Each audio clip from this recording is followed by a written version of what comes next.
and when it gives fruit tomorrow,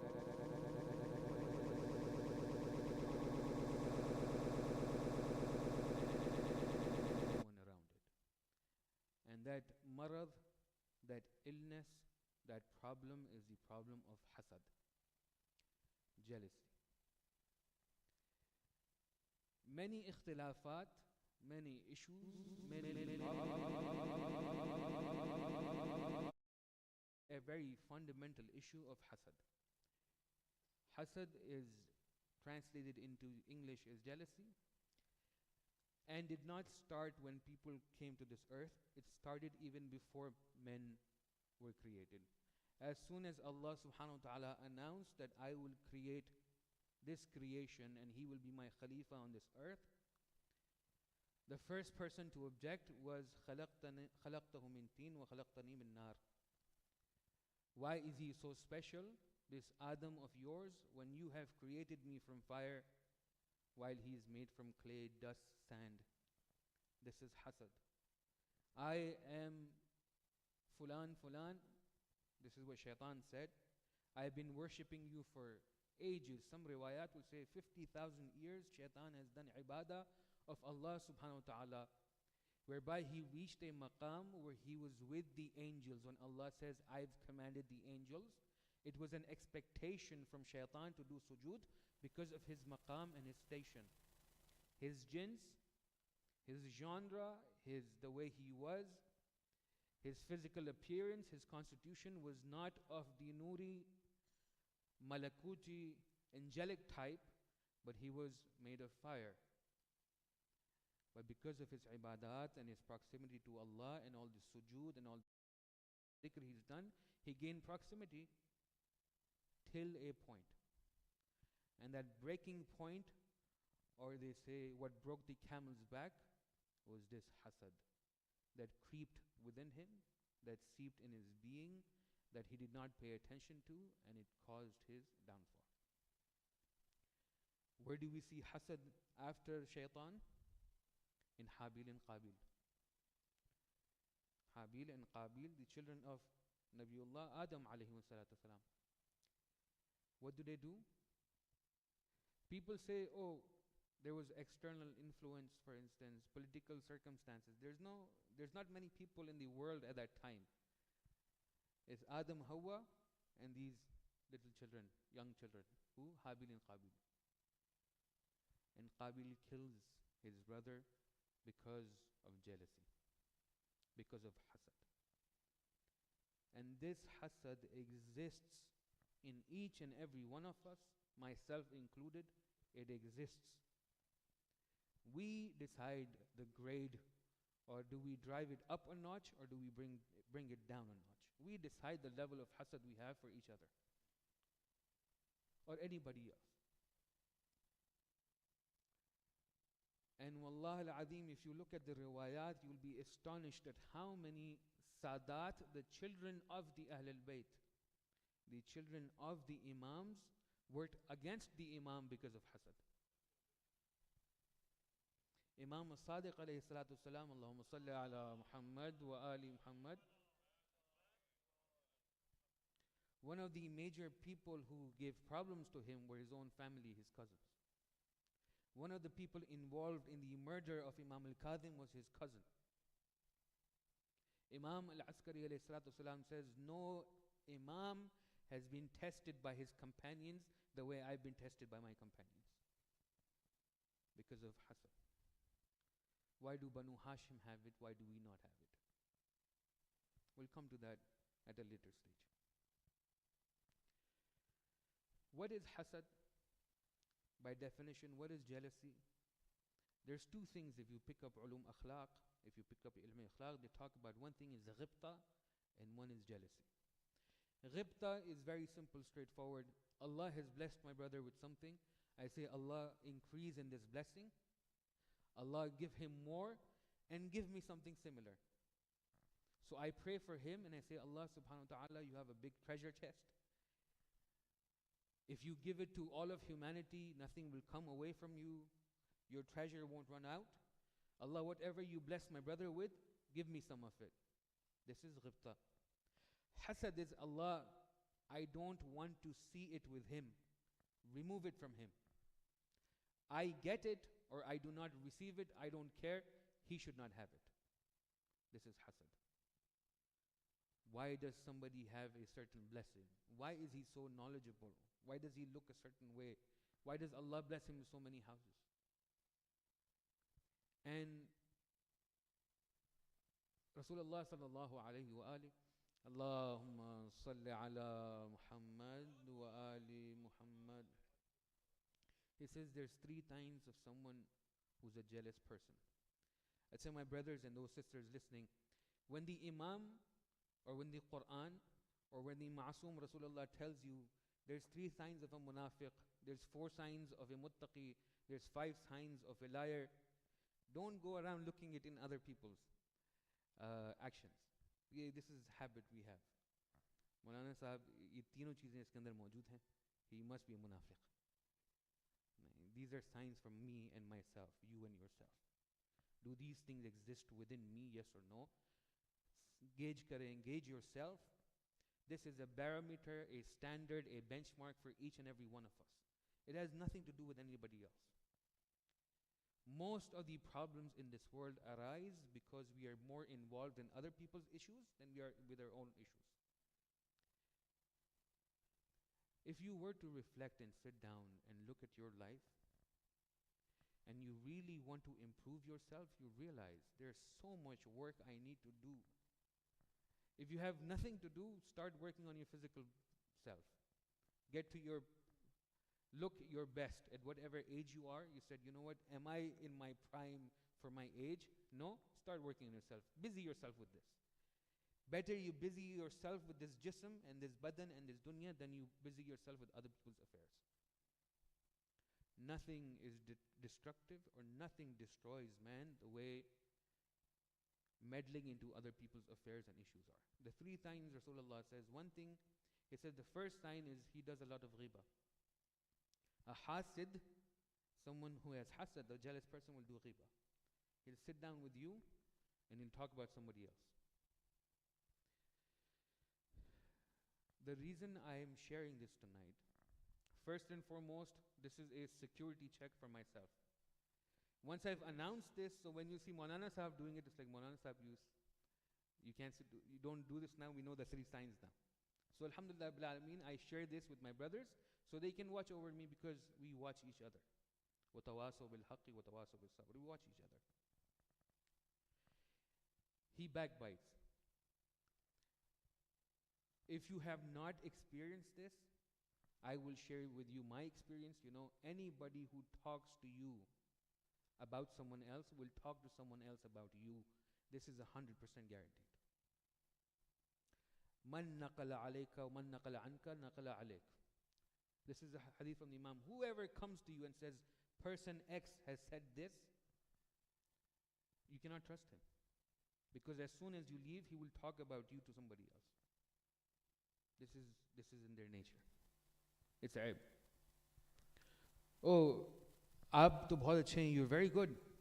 That person is not that great.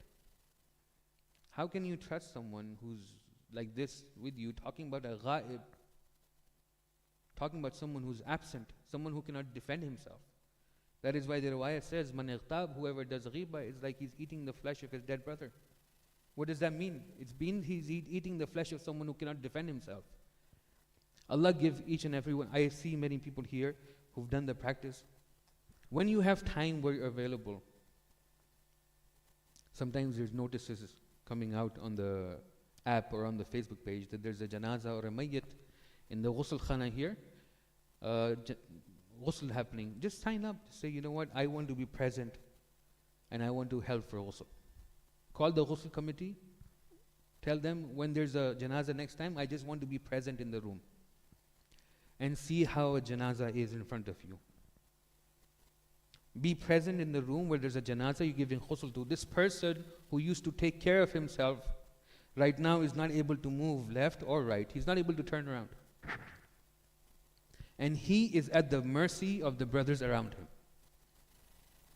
A very sharif man, a very decent man, He's always well dressed, always well groomed, always taking care of himself. In the janazah room, he's covered with a loincloth and he's lying on his back at the mercy of people around him. It's a sight to behold. It's something to consider. You are present in the room, you're helping with the janazah, it will change perspective.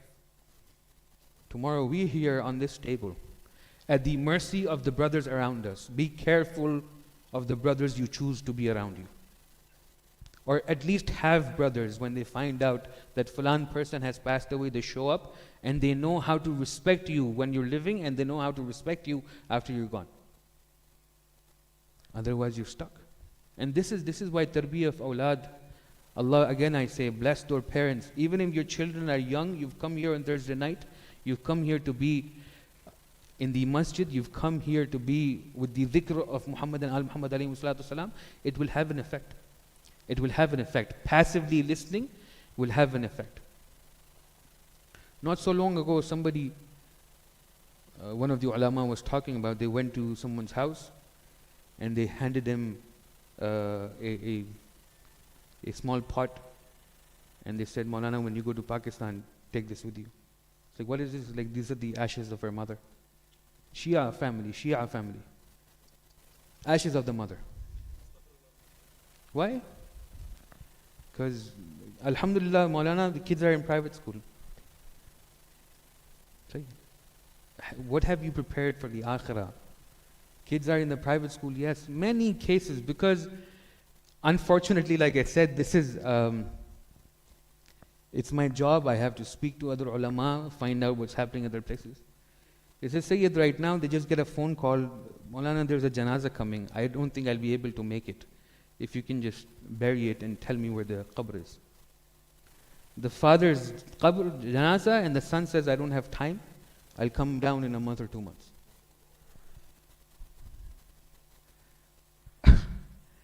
Unfortunate, but true.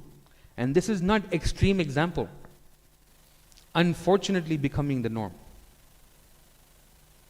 Why? Because we're more interested in educating the children. No one's stopping you from it. No one's telling you not to do it.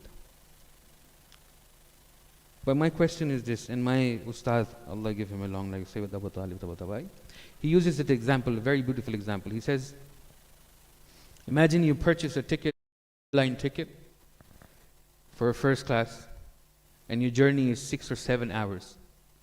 First class ticket for a 6-7 hour journey. When you get on the plane, they say, we're very sorry, we have overbooked, so we have no seat for you. So for the next 6-7 hours, you'll be standing in the plane. And that's how we'll take you. So he stands there in the plane, you stand there in the plane, with no seat to sit on for 6 hours. And then when food comes out, they say, sorry, we overbooked, so there's no food for you. You just have to get off the plane when you do and then eat then. You tell them, I'm tired. And they say, there's no room for you, so you find a spot and you lie down on the floor. And anytime somebody comes or goes in the aisle, they keep banging into your head or banging into your foot. When you get off that plane, you've bought a first class ticket. When you get off the plane, what is the first thing you'd usually do? You'd run to the airline's office and you give them a piece of your mind. This is the first thing you do. You paid for first class, there's no seat, there's no food, you've been treated how you've been treated, and now you're unhappy. When you go to the airline's office and when they find out, they're very astonished. They said, oh, I'm very sorry this happened to you, you experienced this. So in compensation, to compensate the mishap, let's make an arrangement. Anytime you travel till the end of your life, the expense is on us. Anywhere you go in the world, we'll make sure you have a good flight and we'll pay for your ticket. And anywhere you transit or stay, we'll give you a 5-star hotel. So we're paying for transport or your flight for the rest of your life, and anywhere you stay, we'll give you a brilliant hotel. What do you say? It's like, is there another flight? I'm ready to do another 8 hours of the same struggle I went through. If this is the payoff, if you're paying me for free commute for the rest of my life, and if you're paying me a brilliant hotel For the rest of my life, I don't mind another 8 hours, 10 hours, 15 hours. I don't mind staying hungry. Make sense? This is the dunya and that is the akhirah. This is the dunya and that is the akhirah. Struggle for 50 years, 80 years, 100 years. وَهُمْ فِيهَا خَالِدُونَ. And they live there forever and ever. They live there forever and ever. So choose how you choose to live. Make a choice, make a decision. There's many things to talk about, but I have to keep coming back to hasad because hasad is the root. It is the first sin witnessed. When sins were witnessed, the first sin that manifested was hasad. And it seeps up. It happens in the ulama, it happens in the shu'ara, it happens everywhere. It's a thought, it's a fleeting thought. It comes, it strikes you, and it causes destruction and it goes away. Sometimes you don't realize what's happening. The first sign Rasulullah says is he backbites. The second sign the Imam says, there's a word in Urdu called chaplus. In English, the word for chaplus, I don't know, I can't think of the word right now. But it's someone who is always nice to you, who's always with you, he's always very agreeable with you, but as soon as you turn away, he has a different face to show. So with you, he's all nice and decent, you're his best friend, he'll do anything what you want him to do, but as soon as you turn around, he changes. He changes. First, the hasid, the one who does hasad, who's jealous, backbites. Second, he's chaplus. The third thing is he's never content. He's never happy. Kisi hal mein khush nahi. He's never happy. Always complaining, always whining. These three things Rasulullah says, and again, I urge you, instead of looking out for somebody else, look for these signs within yourself. Even if it is in a small miqdar, even if it's in a small amount. And hasad starts with a small thought. Somebody says something, and unfortunately in our Pakistani Indian families it happens a lot between brothers, brother and sister, siblings. Why Barhal? When the children get married, now there's another introduction in the family, the bahu or the damad, and now there's problems. I'm not taking this out of my pocket. Shia people have gone to Hindus to get magic done for Shia brothers. Shia individuals, Ithna Ashari, have gone to Hindu Babas to get ruqa or ruqya for magic for their own family members. What? Hasad. The root of it is hasad. And people don't think much of it. Aap baithe mein kahin pe, there's 4 or 5 people sitting down. One of the relatives, they make a remark. It doesn't mean anything in the gathering. But the effect that one remark has sometimes can be felt in generations. Why? Because one old man or one old woman could not control their tongue. Could not control their tongue. And the root is hasad. The root is hasad. The cause is hasad. The problem with the hasid, if you look, why does one person do hasad? The problem with the hasid is because he does not believe in his heart that Allah controls everything. This is the problem. The problem with the hasid, why is anyone jealous? They feel that Allah has been unfair. Where else does this go to? Why does he have much? As soon as this thought comes to one's mind, why does he have, iske paas zyada kyun hai? Why does he have a lot? The first thing you ask yourself is, who gave it to him? Where did it come from? Is it not Allah who says, I am the Raziq? Is it not Allah who says, I am the Hayy and I am the one who gives life? Why does he have so many children? Why does...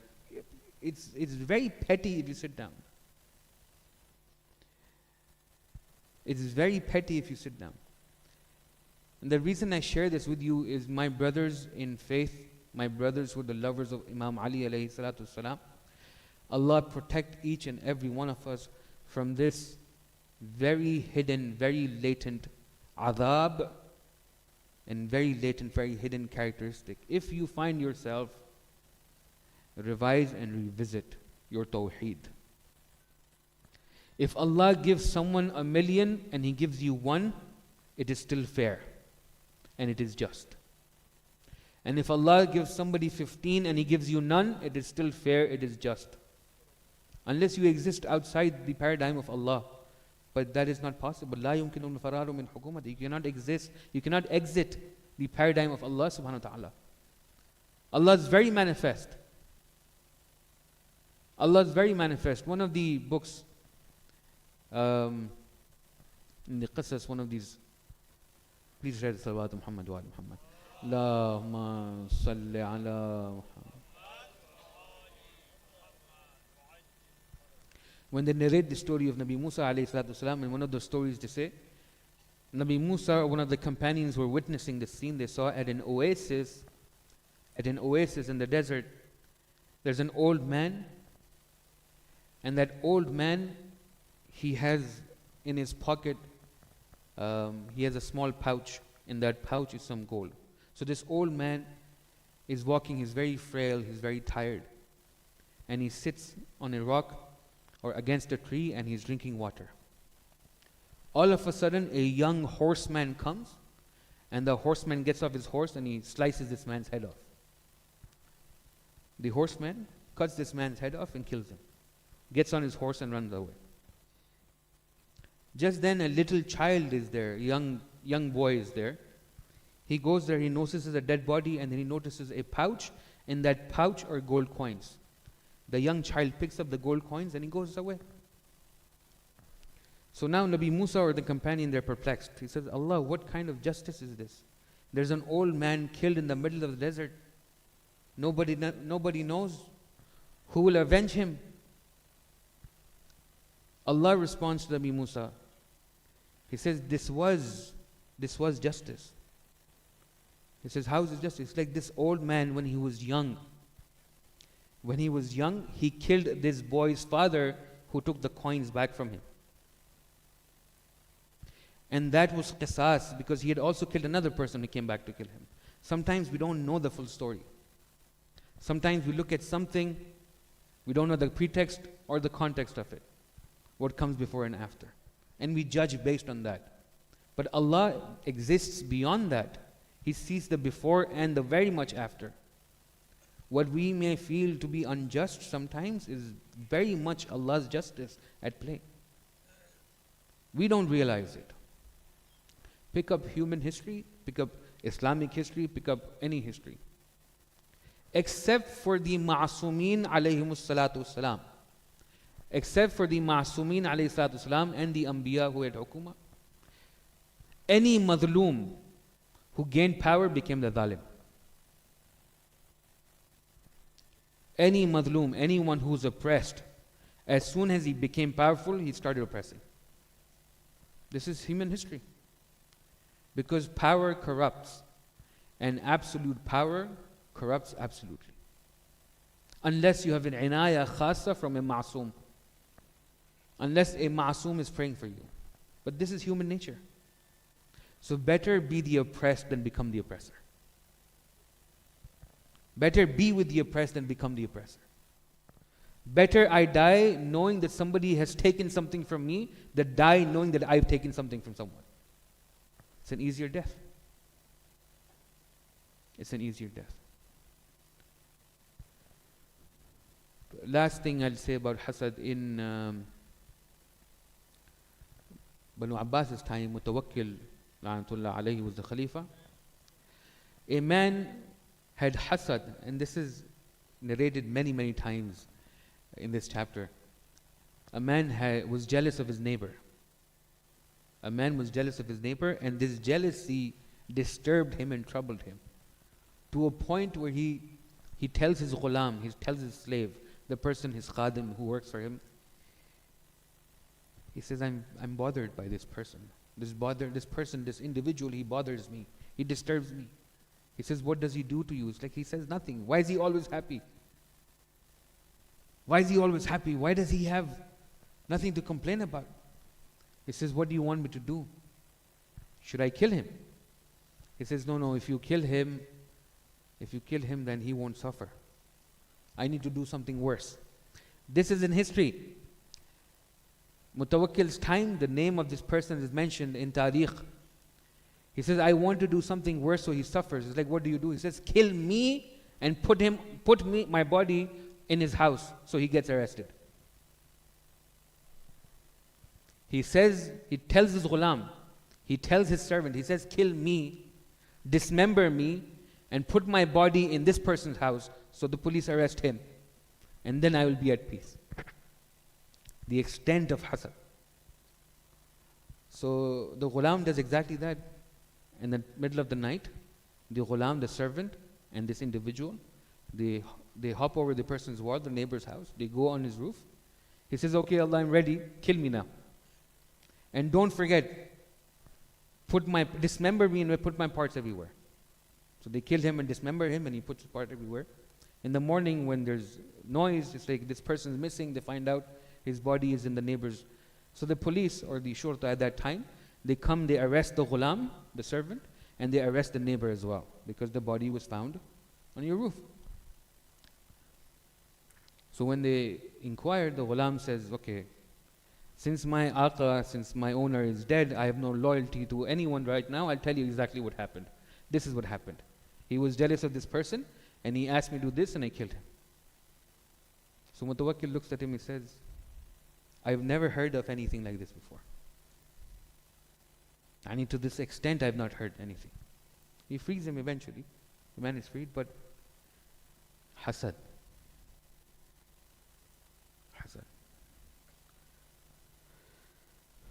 The ayah that I talked about, and I'll just come to Masahib right now, but make a note of this ayah, Surah Nisa, ayah number 54. أَمْ يَحْسَدُونَ النَّاسَ عَلَى مَا آتَاهُمُ اللَّهُ مِنْ فَضْلِهِ. Allah says, are people jealous of them? Are people jealous of them from what we have given them? When the Imams were asked, they said, we are the ones people are jealous of. The nas is us.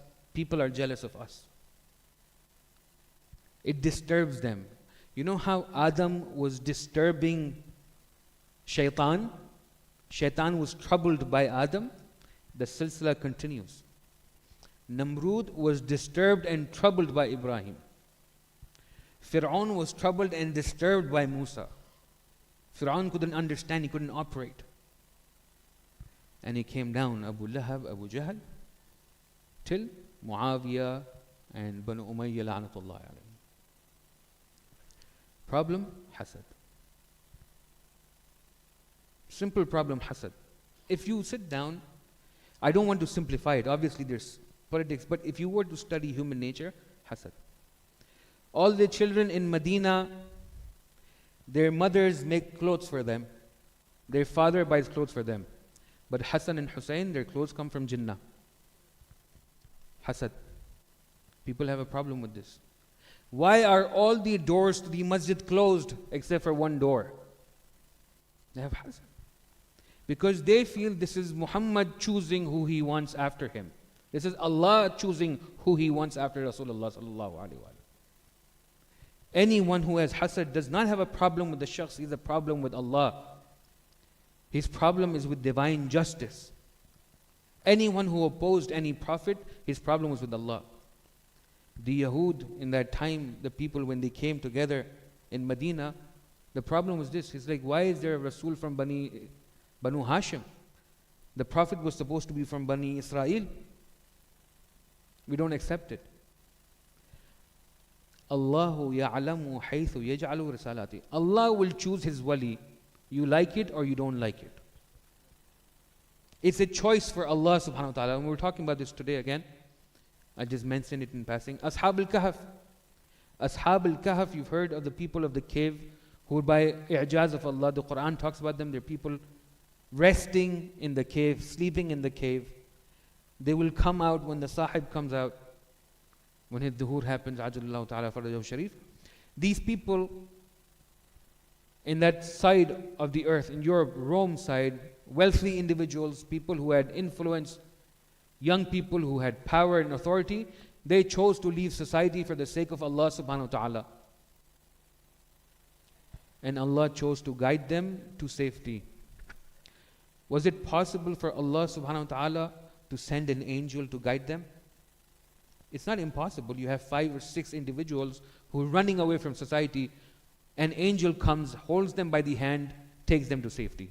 Is it impossible for Allah? No. Can Allah do it? Yes. Who does Allah send? Allah sends a dog. Allah sends a dog. Come with us. Come with me. I'll take you to safety. हम और आप जैसा मुझ जैसा कोई होता तो नाराज हो जाता कि अल्लाह इतनी मेहनत कर रहे हैं, एक फरिश्ता ही भेज देते, कुत्ता क्या भेजा है? Why did you send a dog?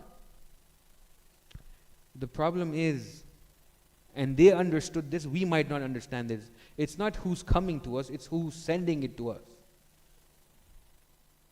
It's not the dog we're looking at. It's not who's coming towards it. It's Allah sending to us. Allah will send whoever He wants. وَأَوْحَيْنَا إِلَى النَّحَلِ. भाई डॉक्टर साहब आप पर वही होती है? नहीं होती. हमारे पर भी वही नहीं होती. किसी पर वही होती है? नहीं होती. शहद की मक्खी पर होती है, कुरान के अंदर लिखा हुआ. There is wahi on the nahl, on the honeybee. The Quran says it. हमें प्रॉब्लम है उससे नहीं. आप लड़ें आके शहद की मक्खी से. Allah chooses where He sends hidayah. Allah chooses the household. Allah has chosen the household, the house of Muhammad and Al Muhammad alayhi salatu wasalam. Allahumma salli ala Muhammad.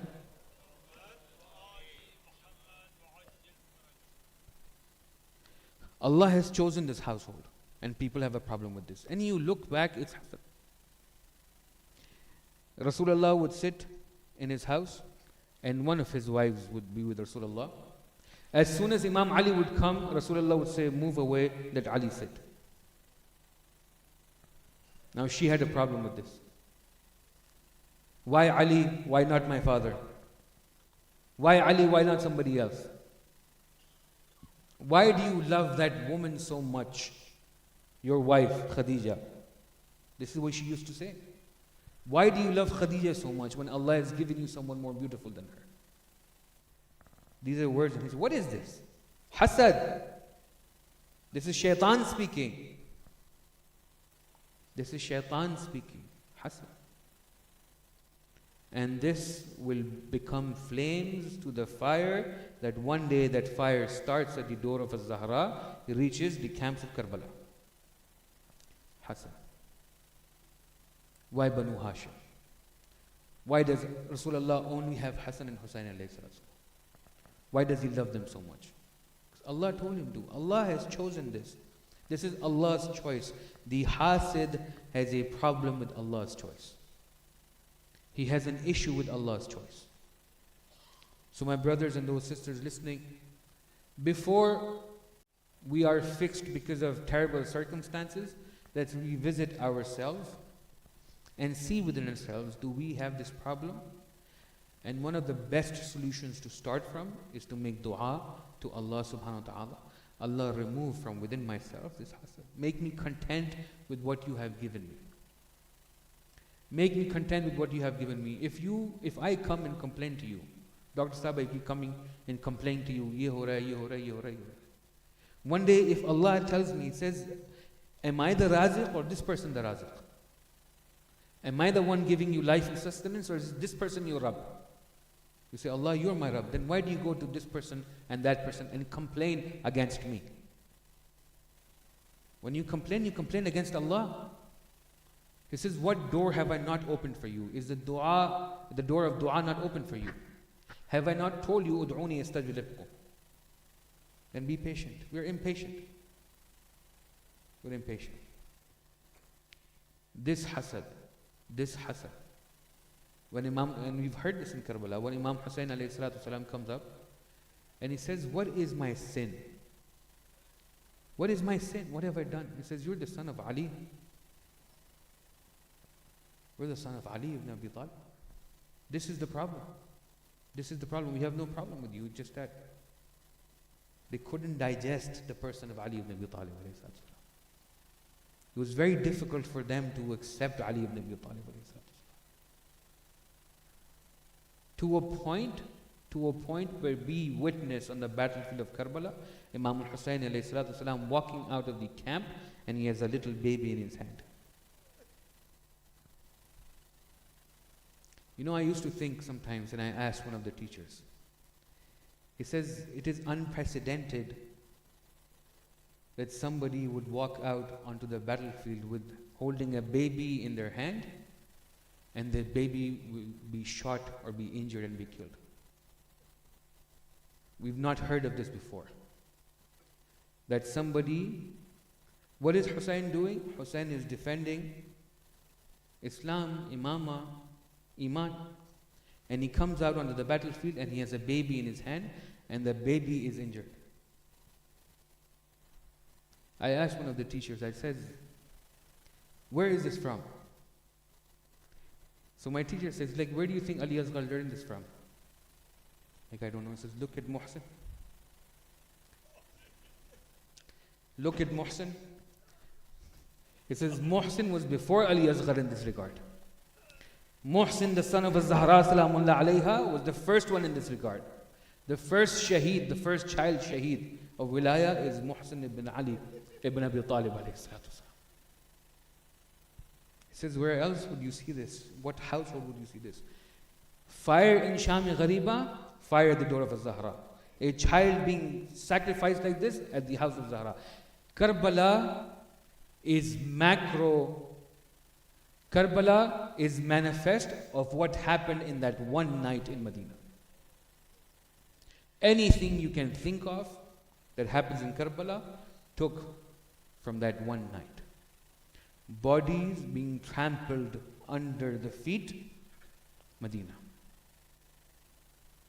Women being struck, Medina to Rasul. Khiyam being burnt, Medina to Rasul. Little Sakina salamullah alayha complaining that she was stabbed, Medina to Rasul, Fatima to Zahra salamullahi alayha.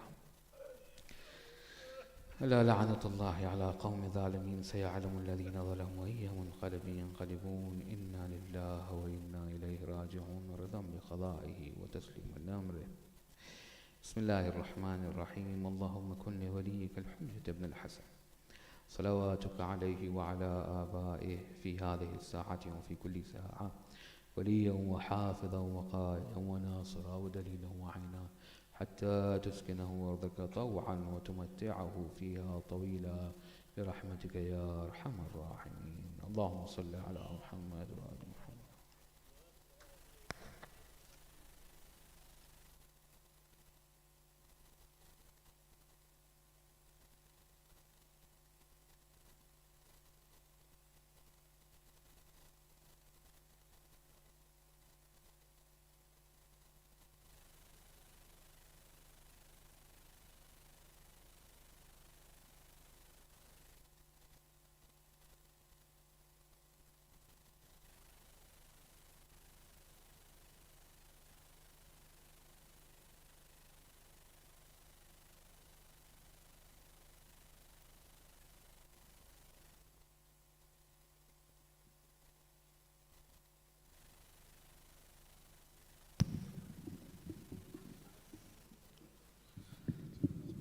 صلى الله عليك يا رسول الله. السلام عليك يا نبي الله. السلام عليك يا حبيب الله. السلام عليك يا أمير المؤمنين علي بن أبي طالب. السلام عليك يا فاطمة الزهراء سيدة النساء العالمين. السلام عليكم الحسن والحسين سيد شباب أهل الجنة. السلام عليكم ورحمة الله وبركاته. السلام عليك يا علي بن موسى الرضا. كن شفيعنا وشفيع والدينا في يوم الجزاء. السلام عليك يا شمس الشموس وعنيس النفوس مدفون بأرض الطوس. السلام عليك يا بنت رسول الله. السلام عليك يا أخت ولي الله. السلام عليك يا فاطمة المعصومة. اشفعيني في جنة فإن لك عند الله الشأن من الشأن. السلام عليكم ورحمة الله وبركاته. السلام عليك يا مولانا يا صاحب نسلم الزمان، الأمان الأمان من فتنة الزمان. السلام عليك يا خليفة الرحمن. السلام عليك يا مظهر الإيمان. السلام عليك يا مهدي، أدركني أدركني أدركني. الساعة الساعة الساعة. العجان العجان العجان. عجل الله تعالى فرجك، وسهل الله تعالى مخرجك وزحورك، وعجل الله من عوانك وأنصارك والمستشهدين بين يدي ورحمة الله وبركاته. بسم الله الرحمن الرحيم.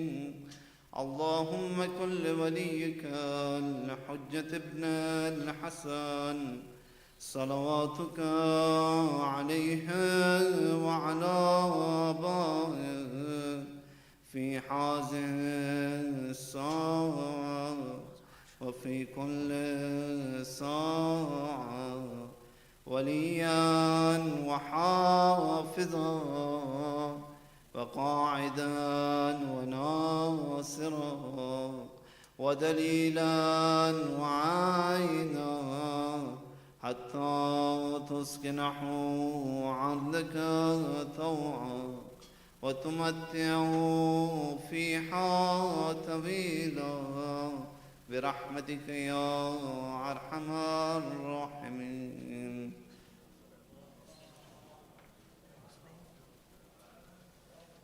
Please can I request everyone to recite Namaz Wahshat for the names. I'll just mention the names.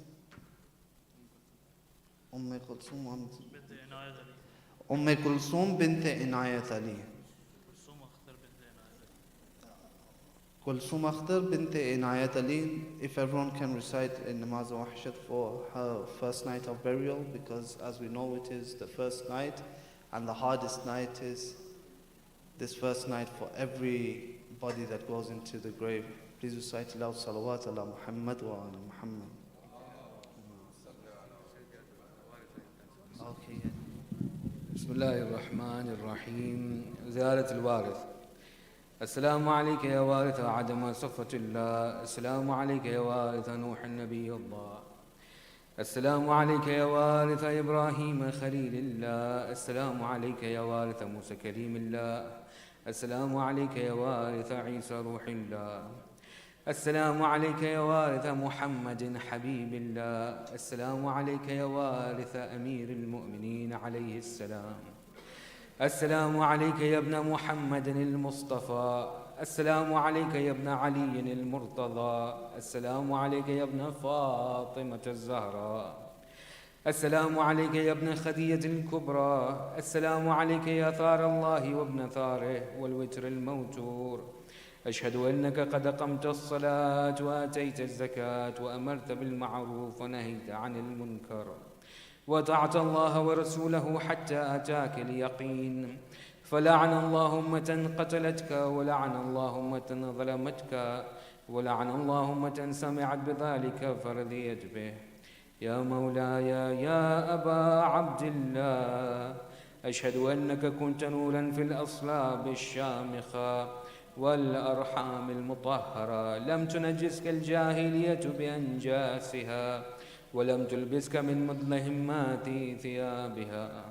وأشهد أنك من دعائم الدين وأركان المؤمنين. وأشهد أنك الإمام البر التقي الرضي الزكي الهادي المهدي.